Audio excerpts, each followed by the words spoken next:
Sa gitna ng marangyang pagdiriwang sa Hacienda Balboa, isang hindi inasahang tagpong yumanig sa puso ni Victoria. Ang akala niyang simpleng pagdalo sa birthday party ay nauwi sa isang pagkakataon na hindi niya kayang talikuran. Ang pagtatagpo nila ng kambal na sina Via Marie at Gabriel Ace. Sa kabila ng kawalan ng alaala, bakit tila may pamilyar na koneksyon na humahatak sa kanya sa dalawang bata. At si Guillermo, ang lalaking nagdudulot ng takot at ligalig sa kanyang kalooban. Handa na bang gamitin ang lahat, pati ng halaga ng 5 milyon, para lamang mapapayag si Victoria na magpanggap bilang ina ng kanyang mga anak? Simulan na natin. Guillermo POV. Minahal mo siya? Tanga! Alam mo ba kung anong sinasabi mo ha, Leonardo? Si Victoria, hindi mo pwedeng mahalin dahil akin siya. Akin lang siya! Galit kong wika dito at hindi na ulit ako nakapagpigil. Muli ko tong sinugod at sinapak pero mabilis tong nakaiwas at naramdaman ko na lang ang pagtama ng kamao nito sa aking pisngi. Masakit yun. Todong puwersa kaya feeling ko bigla ako nakaramdam ng pamamanit sa aking pisngi. Asshole! Pagkatapos ng lahat-lahat ng mga pagpapahirap at pasakit sa kanya na ginawa mo, may lakas ng loob ka pa na sabihin sa akin ang tungkol sa bagay na yan ha, Guillermo? Galit din itong sigaw pabalik sa akin. Uulit-ulitin kong sasabihin sa'yo na mahal ko na siya. Mahal ko na si Victoria at kahit na anong gawin mo, hindi ko siya isusuko sa'yo. Hindi ako papayag na muli siyang masaktan sa mga kamay mo. Muling itong wika at pagkatapos sabihin ng katagang yon, mabilis na itong naglakad palabas ng mansyon. Naiwan naman akong lalong nagngingit-ngit sa galit. Dahan-dahan ako naglakad patungo sa sofa at padabog na naupo habang sapo ang aking pisngina, tinamaan ng sapak ni Leonardo. Shit you! Niloko niyo ko, Leonardo! Pinaniwala niyo ako sa isang kasinungalingan at hindi ako papayag na maaga mo sa akin si Victoria over my dead body. Akin lang siya! Akin lang ang babaeng iniibig ko! Galit kong sambit at pagkatapos nun, napatingala ako, muling sumagi sa isipan ko mga nangyari 5 years ago. Alam kong sumobra ako sa pagpapahirap kay Victoria na dumating sa punto na palagi nitong pagtatangka sa pagkitil ng sariling buhay. Hindi ko alam na sa likod pala ng trahedya sa pagpapatihulog ng hagdan ay may isang tao palang nag-aabang akong lokohin. Yun ay si Leonardo. Gusto nitong agawin sa akin si Victoria at hindi ako papayag. Ngayong alam kong buhay to, ayaw ko mawala sa akin ang babaeng iniibig ko. Kaya kahit na anong mangyari, gagawin kong lahat para maging akin ulit siya. Wala siyang maalala, hindi niya maalalang nakaraan. I think, pabor sa akin yun. Nakaya kong harapin kanina ni Victoria na hindi to galit sa akin. So ibig sabihin, malaya ko na malipitan ito palagi. Tama, bakit nga ba hindi? Ang pagkawala ng memorya ni Victoria ay isang napakalaking advantage para sa akin para muli itong mapaibig. Sa naisip kong yun, walang sabi-sabing mabilis akong napatayo. Kailangan kong lumabas. Kailangan kong muling makaharap si Victoria para makumpirma kung talagang may amnesia nga ba ito o wala at kailangan kong bantayan si Leonardo para hindi ito makagawa ng paraan para tuluyang maagaw nito sa akin si Victoria. Daddy! Akmang lalabas na sana ako ng mansyon nang marinig ko ang malambing na boses ng anak kong si Via Marie. Pababa ito ng hagdan habang alalay ng yaya at sa likod naman ito ay ang kakambal na si Gabriel Ace. Hindi ko mapigilan ng mapangiti. Ang mga anak ko, ang mga anak namin ni Victoria. Ano kaya ang magiging reaksyon ni Victoria kapag makita nito ang mga bata mamaya? May lukso kaya ng dugo? Kahit na may amnesia to, ina pa rin to ng mga anak ko at alam ko na may mararamdaman to sa puso nitong tuwa, kagaya ng nararamdaman ko ngayon habang nakatingin ako sa dalawang bata. Daddy, look! Do I look beautiful po ba? Nakangiting muling wika ni Via Clara. Naglakad ako pa sa lubong dito at nantuluyan na tong nakababa ng hagdan. Buong pagmamahal na kaagad ko tong niyakap. Of course, you look so beautiful, anak. Nakangiti kong sagot dito at hindi na ako nagdalang isip pa na yakapin to ng mahigpit. Pagkatapos noon, binalingan ko naman ng tingin si Gabriel Ace at nakangiti din tong hinawakan sa kamay. You too, young man. Ang pogi mo. Mana ka kay daddy. Nakangiting bigkas ko. Kaagad din namang gumuhit ang isang masayang ngiti sa labi nito at kusa ng niyakap nitong malilit nitong braso sa aking leeg. Thank you, Daddy! I love you po! Bigkas nito sa akin. I love you too, anak. Oh, paano ba yan? Ready na ba kayo sa party ninyo? Tanong ko dito. Yes po, Daddy! Excited, nabigkas ng dalawa at hindi na ako nagdalawang isip na buhatin si Via Marie para lumabas na ng mansyon at makapunta na sa lawn at nang makapag-umpisa ng makihalubilo sa mga bisita. Karga ko si Via Marie at hawak ko naman sa kamay si Gabriel Ace na lumabas ng mansyon. Pagkalabas namin, kaagad na sumalubong sa paningin namin ang perfect na ayos ng garden. Nasa lugar ng mga decorations at nag-uumpisa na ring magsipagdatingan ang mga bisita. Wow, ang ganda at ang gwapo ng mga inaanak namin ha. Salubong din naman kaagad ng mga kaibigan ko. Hindi pa nga nakatiis si Benedicto at binuhat pa nitong inaanak na si Gabriel. Ang pogi! Manang-mana kay Daddy! Bigkas nito. Ninong? Gift po? Ani naman ni Gabriel. Napangiti naman ako at hindi ko maiwasang ilibot ang paningin ko sa buong paligid at na makita kong hinahanap ng aking paningin ay muli akong napangiti. Si Victoria, abala to sa kaka-assist sa mga batang kasama nito galing sa bahay ampunan. May face mask na naman ito kaya naman alam kong hindi talaga to makikilala at mapapansin ng kahit na sino na nakakilala dito. Ang daming children, Daddy! Sila na po bang makakalaro namin? Narinig kong tanong ni Via Marie. Nakangiti naman akong tumango. Yes, they are your visitors, anak. Be good to them, ha? Dapat magiging friendly ka dahil mababait din naman sila. Nakangiti na sagot ko. Victoria, POV. Hindi ko alam kung ano ba itong nararamdaman ko pero kanina pa ako hindi mapalagay. Kinakabahan ako na hindi ko maintindihan habang nasa biyahe pa lang kami kanina patungo dito sa Hacienda Balboa. Malakas ang kabog ng dibdib at the same time para bang may kinatatakutan ako. Naging smooth naman ang pagdating namin kanina. Sinalubong kami na nakangiting si Dr. Leonardo na hindi ko akalain na dito din pala ito nakatira sa Hacienda Balboa. Ang alam ko, isang Balboa si Leonardo pero hindi ko naman nakalain na bahagi pala ito ng isang mayaman at kilalang angkan. Na-meet ko na rin kaninang pinsan nitong si Guillermo Balboa na hindi ko maintindihan kung bakit hindi ko kayang titigan to sa mga mata. Habang kausap ko to kanina, kakaibang lakas ng kabog ng dibdib ko.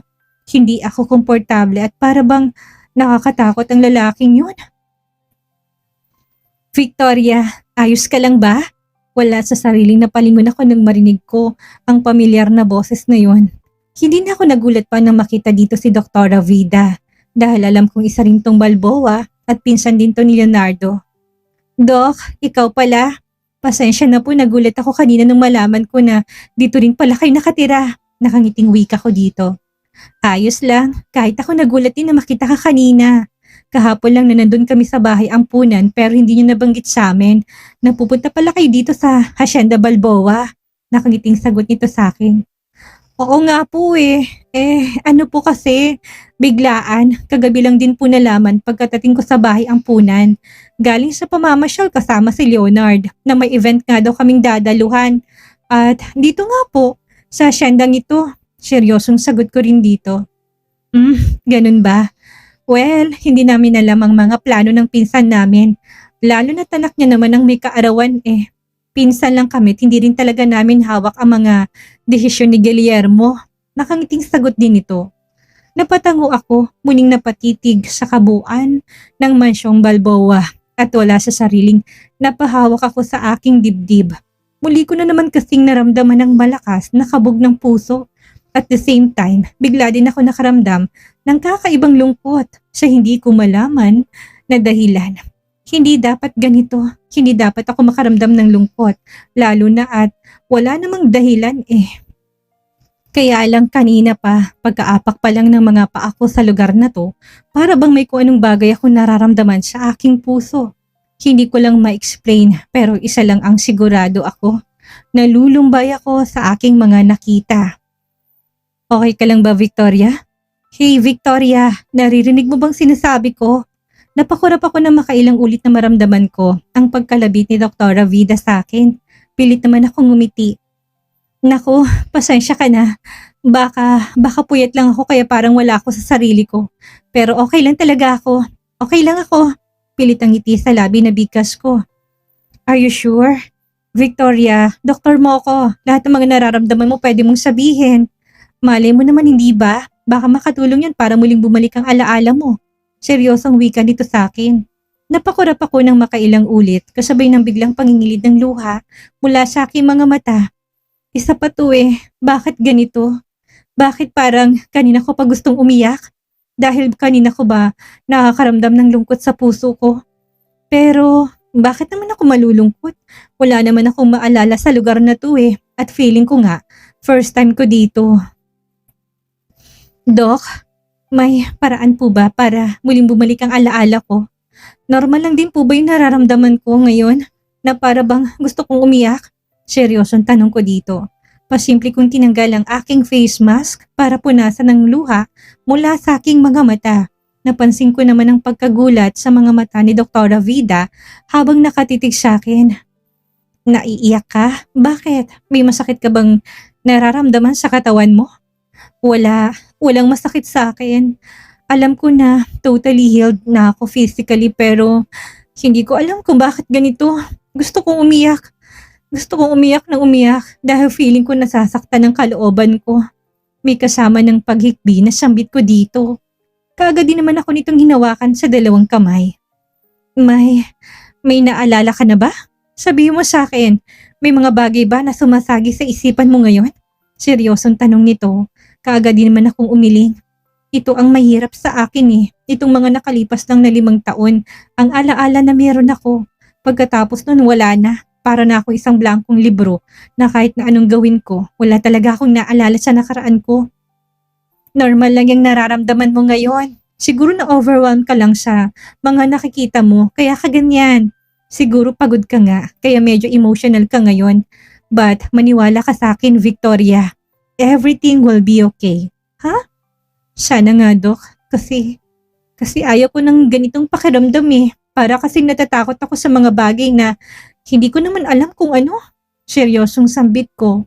At pagkatapos noon, wala sa sariling napalingon ako at kaagad na sumalubong sa paningin ko ang 2 bata na papalapit sa amin. Actually, si Guillermo Balboa. Karga nito ang isang batang babae at sa kabilang kamay nito ay hawak nitong isa pang batang lalaki. Hindi ko alam kung ano ba itong nararamdaman ko pero muli akong napahawak sa aking puso nang makaramdam ako ng matinding pagkabugdoon habang hindi ko maialis ang aking paningin sa 2 bata. Hindi ko alam kung anong nangyayari sa akin pero habang nakatitig ako sa 2 bata na hawak ni Guillermo Balboa, nakaramdam ako ng pagsisikip ng aking dibdib. Parang gusto kong umiyak, parang gusto ko silang hawakan at yakapin. Pero bakit? Hindi kaya dahil mahilig lang ako sa mga bata, kaya ako nakakaramdam ng ganito? Tama, sa bahay ampunan, iba't ibang mga neglected child ang nakikilata ko at nahawakan at naalagaan. Kaya siguro kapag nakakita ko ng ibang bata, nakakaramdam ako ng ganito. Tama, yun ang dahilan at wala nang iba. Mga anak, nandyan na yung mga kids na pwede niyong makalaro. But before that, mag-hello na muna kayo kina sisters. Narinig kong wika ni Guillermo, binabana nitong batang babae at nagulat na lang ako nang imbis na mag-hi ito sa amin. Ako ang una nitong nilapitan at niyakap ako nito ng mahigpit. Hi po! Can I call you mommy? I don't have mommy po kasi. Narinig kong sambit nito, sabay subsub ng mukha nito sa aking tiyan. Para itong isang bata na biglang nakitang ina at naglalambing. Nagtatanong ang mga matang napatitig tuloy ako kay Dr. Vida. Hala naku, Via Marie. No, she's not your mother. Ani Dr. Vida sabay hawak sa bata at pilit itong pinapalayo sa akin. Tita, no! Please, no! I want her to be my mommy! Gusto ko po siyang ihag! Ani naman ng bata na halatang iyak na Ayaw talaga nitong kumuwala sa akin.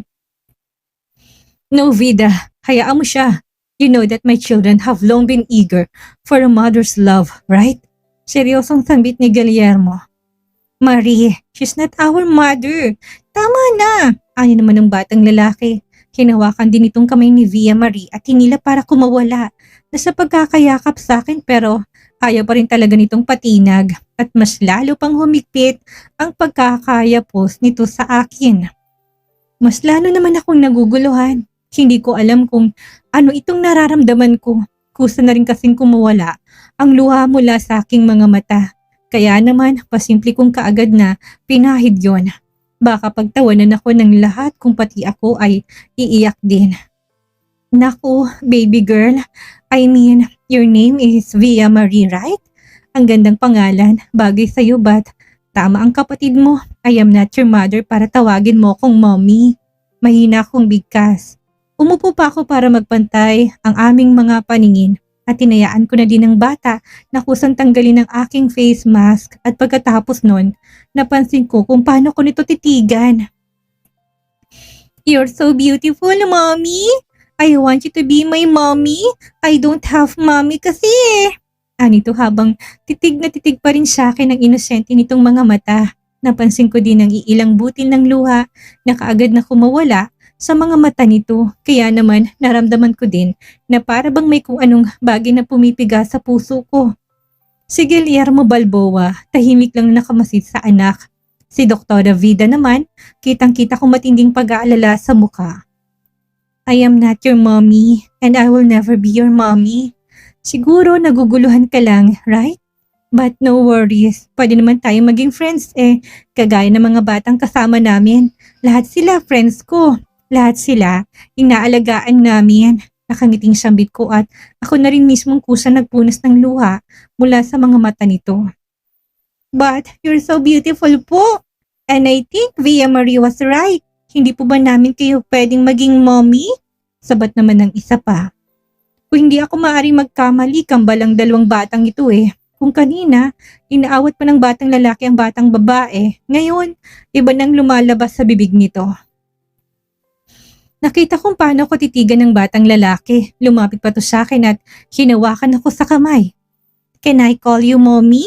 Muling tanong nito sa akin. Wala sa sariling napatingala ako at na magtama ang paningin naming dalawa ni Guillermo Balboa. Kaagad na nag-iwas ako ng tingin. Napatitig ako kay Dr. Vida. Nagbabaka sakali ako na sana tulungan ako nito sa sitwasyong ito. Mahirap, ayawan ng mga bata. May mga soft spot sa puso kong mga bata, lalo na at sa kumbento. Tumutulong din ako na mag-alaga sa mga batang wala ng mga magulang. Pero ngayon, bakit parang kakaibang kambal na to? Parang kahirap nilang tanggihan. Via Marie, Gabriel is, Tita Victoria's very busy. And besides, hindi siya pwedeng maging mommy nyo, lalo na't gusto ng Tita Victoria nyo na maging friends ng lahat. I mean, darating ang araw na hindi naman talaga pwedeng mag-asawa at hindi pwedeng maging mommy nyo si Tita. Kasi magmamadre din siya. Kagaya nila Sister Teresita at Sister... No! No, Tita! I want her to be my mommy! I want her! Sa pagkakataon na to, umatungol na ng iyak si Via Marie. Muli nitong yumakap ng mahigpit sa akin na para bang ayaw ako nitong pakawalan. Via Marie, no, don't cry baby. Teka lang Dr. Vida, Mr. Balboa. Anong nangyayari sa batang ito? Bakit ganito siya? Nasaan bang mother niya? Nagtatakang tanong ko. Hindi nakasagot si doktora, kaya kay Guillermo ko ibinaling aking paningin at huling-huli ko rin ang pamumula ng mga mata nito na para bang nagpipigil din sa pag-iyak. Kahit anong gawin ko, ayaw talaga akong pakuwalan ng kambal. Hindi ko nga din alam kung bakit ganito sila sa akin gayong kung tutuusin, may iba pa naman sana akong kasama. Nandyan naman sila Sister Teresita, Sister Mariana at Sister Nora. Pero bakit sa akin panahuk ng gusto ang kambal? Ang ending, katakot-takot na drama tuloy ang nangyayari. Kahit na anong gawin ng lahat, ayaw talagang bumitiw sa akin ni Via Marie. At ang kakambal naman itong si Gabriel Ace. Alisto, hindi maalis-alis ang pagkakatitig sa akin ng dalawang nitong mga mata na para bang gustong bantayan ng bawat kilos ko. Ang ama naman ng mga to na si Guillermo ay parang walang pakialam. Para bang ayos lang ditong lahat-lahat at hindi man lang maawat ang mga bata. Guillermo, do something. Ano ba? Hindi pa man nag-uumpis ang party pagod na si Victoria sa mga anak mo. Narinig kong sambit ni Vida. Halata sa boses ito ang inis, kaya naman pilit ko tong initian. Ayos lang. Ayos lang. I think namimiss lang nilang mommy nila. Kaya sila ganito. Kakausapin ko na lang sila. Total mababait naman sila eh. Nakangiting bigkas ko pagkatapos noon, muli kong tinitigan si Via Marie.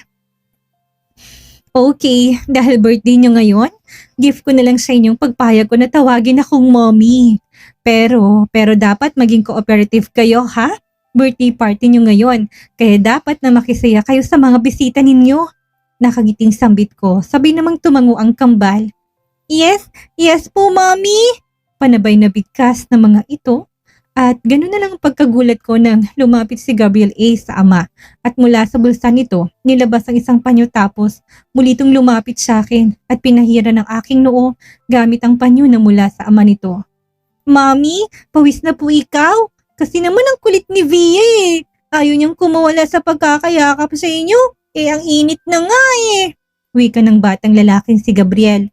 Sa murang edad nito, halatang bibo na kaya naman hindi ko mapigilan ang mapangiti. Okay lang. I think naglalambing ng kapatid mo kaya ganun. Nakangiting sagot ko at hindi na ako nakapagpigil pa. Namalayan ko na lang na hinaplos ko na to sa pisngi habang isang kakaibang damdamin ang patuloy na nararamdaman ko sa aking puso. Damdamin na mahirap ipaliwanag. Mag-start ng party kids. Bitaw na kayo kay tita. Kay mommy. Punta na kayo sa chair nyo para mag-start ng program. Hindi naman pwedeng si Mommy Victoria lang ang aasikasuhin nyo, hindi ba? Paano naman ang iba pang mga bisita? Wika ni Vida. Pagkatapos noon, huling-huli kung paano nito sinenasyan si Guillermo na kunin na daw ang mga bata.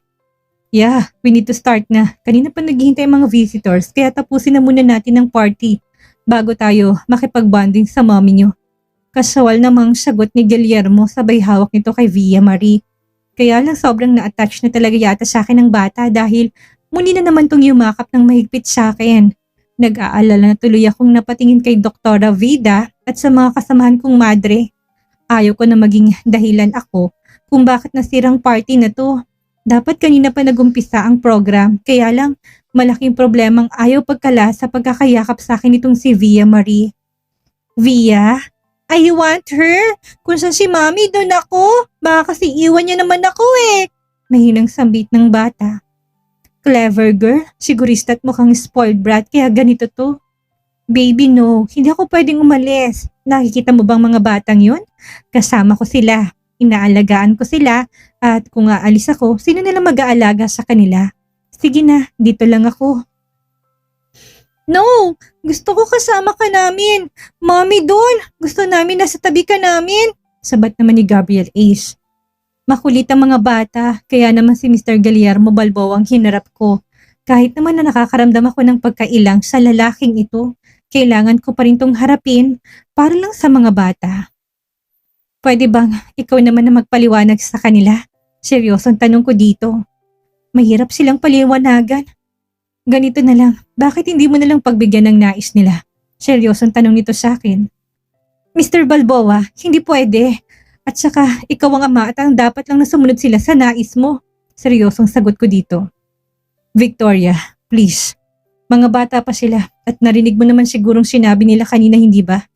Gusto nila na maging mommy ka at ikaw yun, kaya sana hindi ko sila anak. Hindi ako ina nila, Mr. Balboa. Very wrong po na paasahin mong mga anak mo sa isang bagay na mahirap maging totoo. Please, do something. 5 million. Magdodonate ako ng 5 million sa institution nyo after ng party. Seryosong sagot nito sa akin. Gusto mong bilihin ng 5 milyon? Ang Miss Robles, hindi to siyang kabayaran. Donation to mula sa puso ko kaya sana wag ka na mag-isip ng kahit na anong bagay. 5th birthday ng mga anak ko at sabik silang magkaroon ng ina. At sana hindi mo ipagkait sa kanila ngayon. Seryoso nito, nasagot sa akin. Sa kabila ng 5 milyong pisong donasyon na inilatag ni Guillermo, ang tanong ay nananatili. Ito ba isang tulong na mula sa puso isa na namang estratehiya para gapusin si Victoria sa isang mundong pilit niyang kinakalimutan? Kitang-kita natin ang pagkabalisa na baka ang takot na baka ang bawat takbang niya palapit sa mga bata ay hakban din palapit sa katotohanan na masakit niyang nilimot. Samantalang si Leonardo, hanggang saan mo kayang ipaglaban ang iyong pagmamahal kung mismong kapalaran at ang nakaraan ni Victoria? ay unti-unti nang humahadlang sa inyong landas. At para kay Guillermo, sapat na bang yaman para makuha ang puso ng babae na minsan nang winasak? Ano sa tingin ninyo? Tama bang desisyon ni Victoria na pagbigyan ng kambal kapalit ng donasyon sa bahay ampunan? O isa itong panganib na hindi niya dapat pinasok? At sa tingin niyo ba, nararamdaman na ba ni Victoria ang lukso ng dugo? O sadyang mabait lang talagang kanyang puso? Iwanan niyo ang inyong mga saloobin sa comment section. Alam ko na marami kayong gustong sabihin tungkol sa mga galaw ni Guillermo at sa kalituhan ni Victoria. Huwag kalimutang mag-like, mag-share at mag-subscribe para tuloy-tuloy ang ating pagsubaybay sa ating kwento. Maraming salamat po.